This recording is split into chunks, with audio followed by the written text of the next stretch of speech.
What's up, YouTube? It's another Den Den Boys video.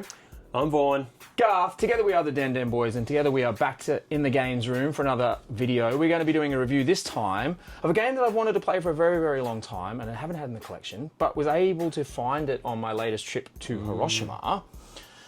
And that is Splatterhouse for the Nintendo Entertainment System, or the Famicom.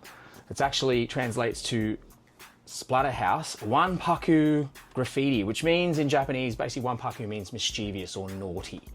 So it's naughty Splatterhouse. What you'll see in the videos, we always do a bit of history about the game and the developers. We'll talk about the things that how the game played.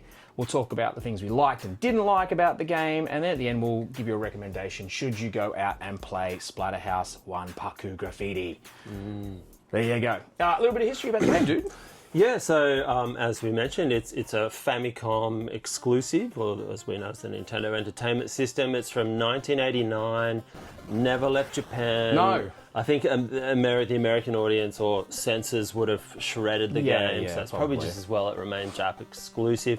Of course, it's from the legendary Splatterhouse franchise, which is a Namco sort of staple series with the horror, hockey mask, Jason sort of. Yeah, the Halloween series was ripping off. Yeah, inspired. It was a Namco game, but developed, I was just reading, by a Japanese production team called Now Productions, who developed it for Namco and would keep working with Namco and developed the other entries in the series on the Mega Drive that would follow. Look, honestly, it's a series that I haven't really put a lot of time into. I own the Splatterhouse series, but they are notoriously hard, as much as they are awesome.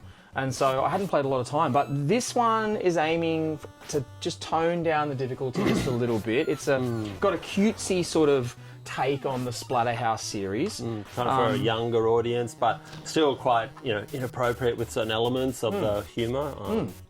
So let's get into how the game plays. Essentially, it is a 2D side-scrolling platformer, action platformer, beat 'em up.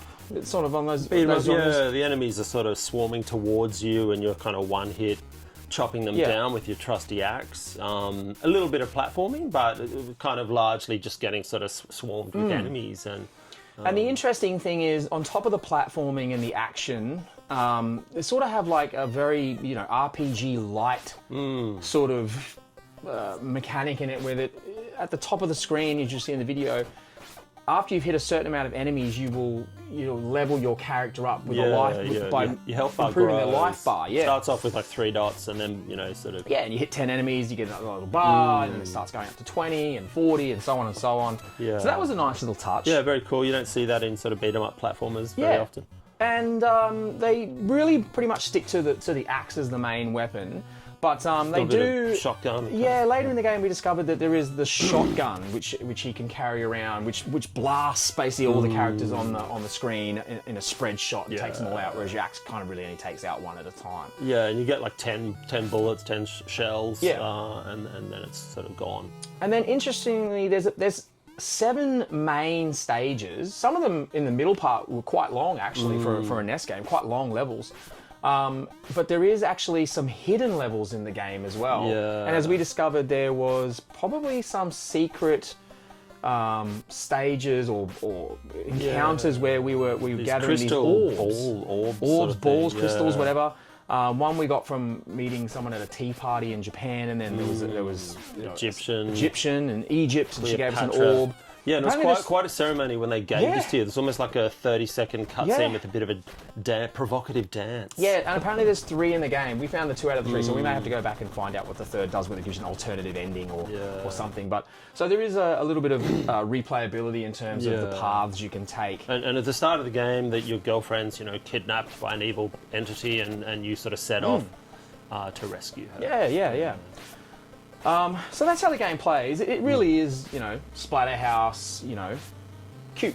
Splatterhouse, which is a strange combination. Yeah, it doesn't seem like it should be a combination that works, but it does. But we're saying there's some other examples, like with Kid Dracula does the Castlevania sort of chibi style, and even Alex Kidd in Shinobi World. Yeah, a bit of a cute spin on Shinobi. So it's a cool concept and as a genre, and Splatterhouse gets the treatment here. Yeah, totally. Yeah. All right, so that's how the game plays. We always talk about the pros and cons and things we liked and didn't like. What did you like about the game, dude? Like, this is your first time playing it as well. Yeah. Look, there's a lot to like. I mean, it's the challenge is just right. The soundtrack, the atmosphere is just right. The enemy designs are sort of cool. The RPG elements kind of give you that incentive to extend your health bar.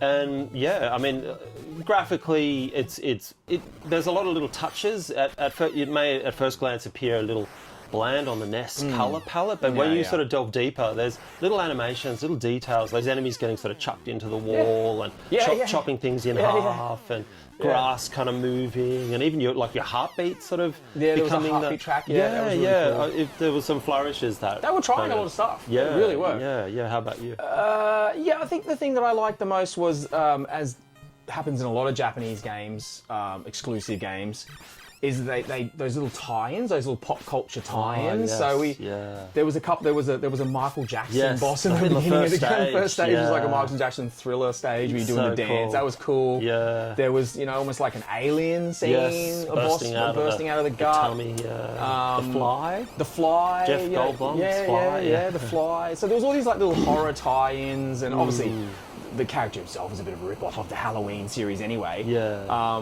So yeah, lots of little... if you can think about your favourite things in the horror genre, they were kind of little sprinkled in the little Easter eggs in the game. And totally unlicensed, no permission. No, absolutely not allowed to do it, but as they do in many Japanese games, they just get away with it. That's it. So that was kind of cool. That was kind of cool. And I think the aesthetic was really cool too. Yeah. Like the way they, like I said, cutified Splatterhouse. I really enjoyed the actual design of the levels and the design of the actual characters and enemies. It was really cool. I thought that was really good.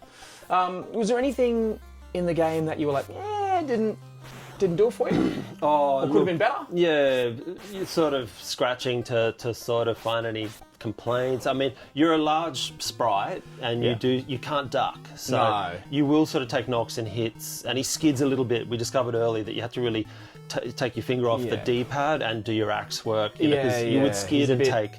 You're a big target, but that's just how they've designed it. But really, apart from that, he's a pretty good jumper, compared to other games. Compared to some other games you played in this session. Ice Climber. No one's saying it. Ice Climber. There's not much I didn't like about the game, dude. Like, I was thoroughly impressed. You hear good things, and sometimes these kind of games let you down a little bit, where they've aged not so well. But for an 8-bit platformer from what, 89? Oh, wow. Yeah, late 80s. I thought it was really good, dude. I thought the difficulty was just right. There wasn't any sort of cheap rip-off sections. The checkpoints were quite fair. All those things that, make it hard to enjoy a retro game this old. I can't think of anything off the top of my head that... Had a good password system with only like four digits. Yep. And some good Japanese culture. Like there's some, some real traditional stuff thrown in there as well. I thought it was a winner, man. So at the end of the video, we talk about, is it worth going out and finding a copy of Splatterhouse Wanpaku Graffiti? I paid probably $30 Australian for a loose cart. I don't know if that's the average price. I was happy to pay that. So it's not a bank breaker. Yeah, for those people double that love that the for NES. eBay. Exactly. Triple it. What do you think, dude? Is this a must play? I think it is. Yeah, I think in the Famicom sort of back catalogue, it's a great title, a lot of fun, and one that not everyone will have played. So. Yeah, I'm the same. I'm a thumbs up. I think you definitely should play it. I think it's my favourite Splatterhouse game. I would agree. Yeah, absolutely. I'm enjoying. We're not necessarily traditionally NES players. We're Sega to the core, but I'm enjoying going back and finding these sort of gems on the NES that I can understand why people have such a love for the NES system. I really enjoyed it. I thought it was a really awesome platformer, challenging just in the right ways. Yep, some interesting bosses, great boss. Yeah, actually, bosses. we didn't talk about the bosses were fantastic, very inventive actually, and very, very cool. Tough, but a lot of fun. I think there's lots to love, and if you can track yourself down a copy of this game, then you should absolutely do it. No, thumbs up from us. Highly recommended. Yeah, there you go. That was Splatterhouse Wanpaku Graffiti. I like saying Wanpaku. It's a good name. Yeah. There you go. That was our review Thanks again for watching the videos. We appreciate you. Do all that great YouTube stuff. Like, share, subscribe, and then hopefully we'll see you again very soon for another Den Den Boys video. Peace. Peace.